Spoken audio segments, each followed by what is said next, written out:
Hey everyone, today we will be reviewing the Star Wars novel Master and Apprentice by Claudia Gray. This book was released in 2019 and is a canon novel that follows Jedi Master Qui-Gon Jinn and his Padawan Obi-Wan Kenobi. It takes place approximately 8 years before the events of Episode 1, The Phantom Menace. With the new Kenobi show coming up on Disney Plus, I've been trying to read everything I can about the history of Obi-Wan Kenobi, and I thought this was a great place to start. Please make sure to like this video and subscribe to the channel to stay up to date on all of our upcoming Obi-Wan Kenobi content.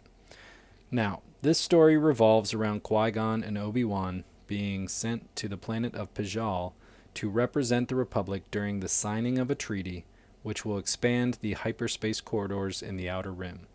Pijal is ruled by Princess Fanry, who is under the guidance of Jedi Master Rael Avaras as regent until she comes of age.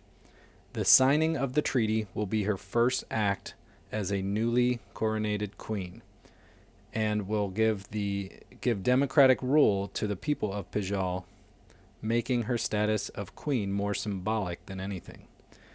The Circa Corporation is very heavily influencing the events on Pijal and will gain even more power once this treaty is signed. Just before the Jedi leave for their mission, Qui-Gon is offered a seat on the Jedi Council.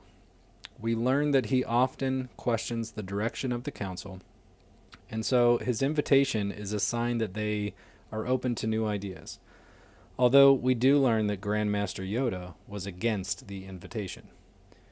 He spends the majority of the story debating whether or not he should join the council, often to other characters' disbelief that he isn't jumping at the opportunity.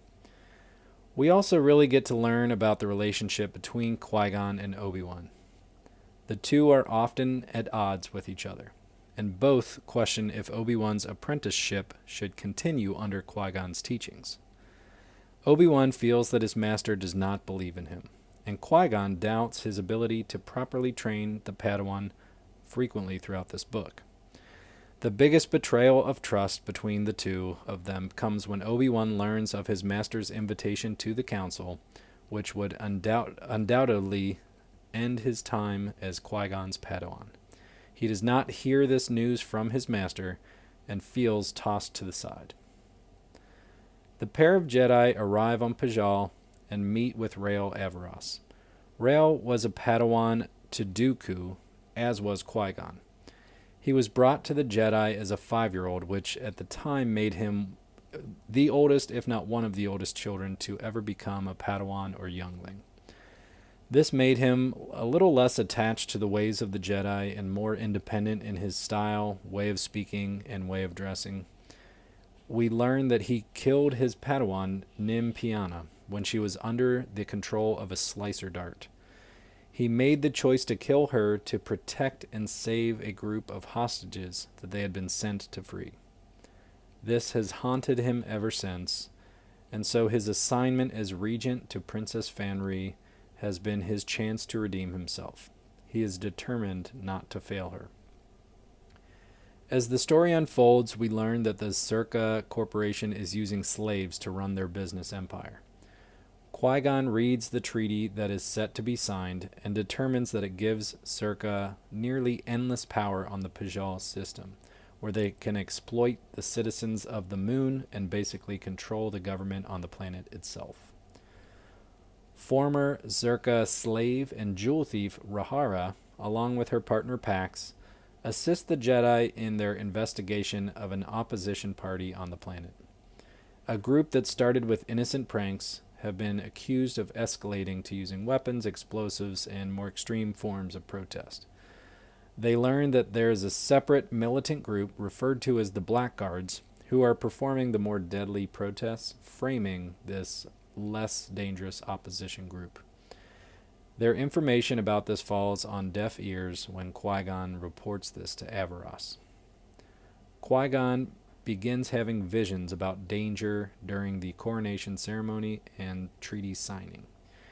He sees how real the visions are and that they are not symbolic, but true warnings being brought to him from the Force itself. He begins to give more validity to the old prophecies that he studied under Dooku's instruction while he was a Padawan. This is an interesting way to introduce this concept, since we see him bringing Anakin to the Council as the chosen one who was prophesied to bring balance to the Force, even when most of the Council didn't believe in such prophecies.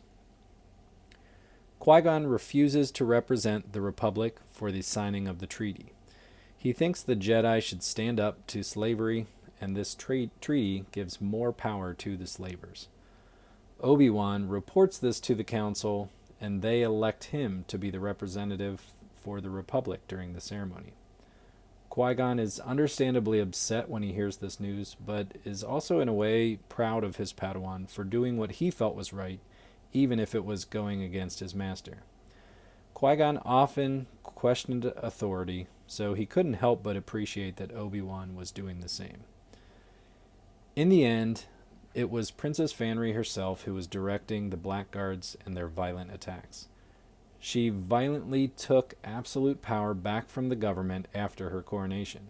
She planned to attack the Zerka Corporation along with all of their slaves as a show of force, thus fulfilling Qui-Gon's visions.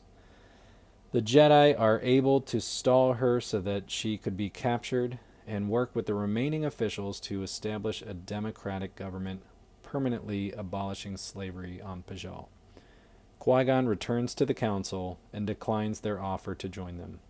He decides that he wants to focus more on following the Force and learning about the prophecies. He asks Obi-Wan to continue being his Padawan, which of course he does.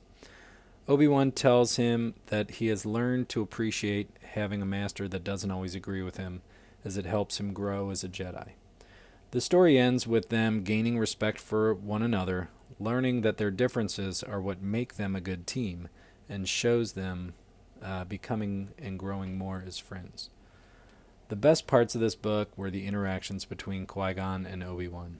Qui-Gon is more of a free spirit, not worried about specific rules, but more concerned with his connection to the Force and listening to what the Force is trying to tell him. It's fun to learn more about this character since we really only get to see a little bit of him in the Phantom Menace. It's also great getting to see Obi-Wan learning as a Padawan and seeing the struggles he faces. He is more by the books than Qui-Gon and struggles to fully trust in the Force instead of in the Jedi Council. This book brings up a couple questions that are really interesting to think about. First is, what would things have been like had Qui-Gon accepted the invitation to the Jedi Council? Would his influence have made the Jedi less rigid and bound to strict dogma? Would they have been more open to new ideas? And would they have been less blinded by the Sith and recognized the warnings of the influence of the dark side a little bit sooner? I also like to think about what would have been different had Qui-Gon trained Anakin instead of Obi-Wan. Qui-Gon may have been not only a better father figure for Anakin, but may have been able to better guide him as he struggled with the feelings of loss for his mother and the fears of losing Padme.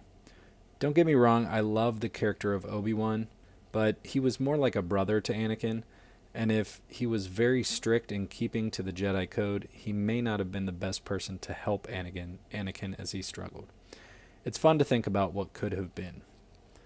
I also really enjoyed the character of Rael Avaras. We don't typically see a disheveled Jedi who openly displays their feelings and emotions. His backstory is so intriguing, and he lives each day trying to right the wrongs of his past.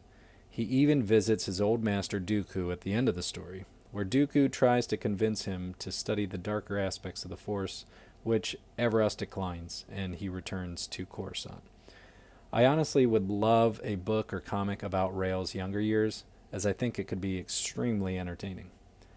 I highly recommend this book. It is probably my favorite novel in Star Wars canon, maybe along with the Thrawn series. The story sucks you in and is a very quick read.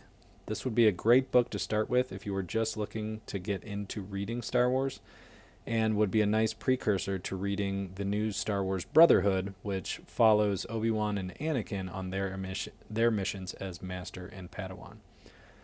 I hope you all enjoyed my review of Star Wars Master and Apprentice. Please make sure to like this video and leave a comment below on your thoughts about this novel.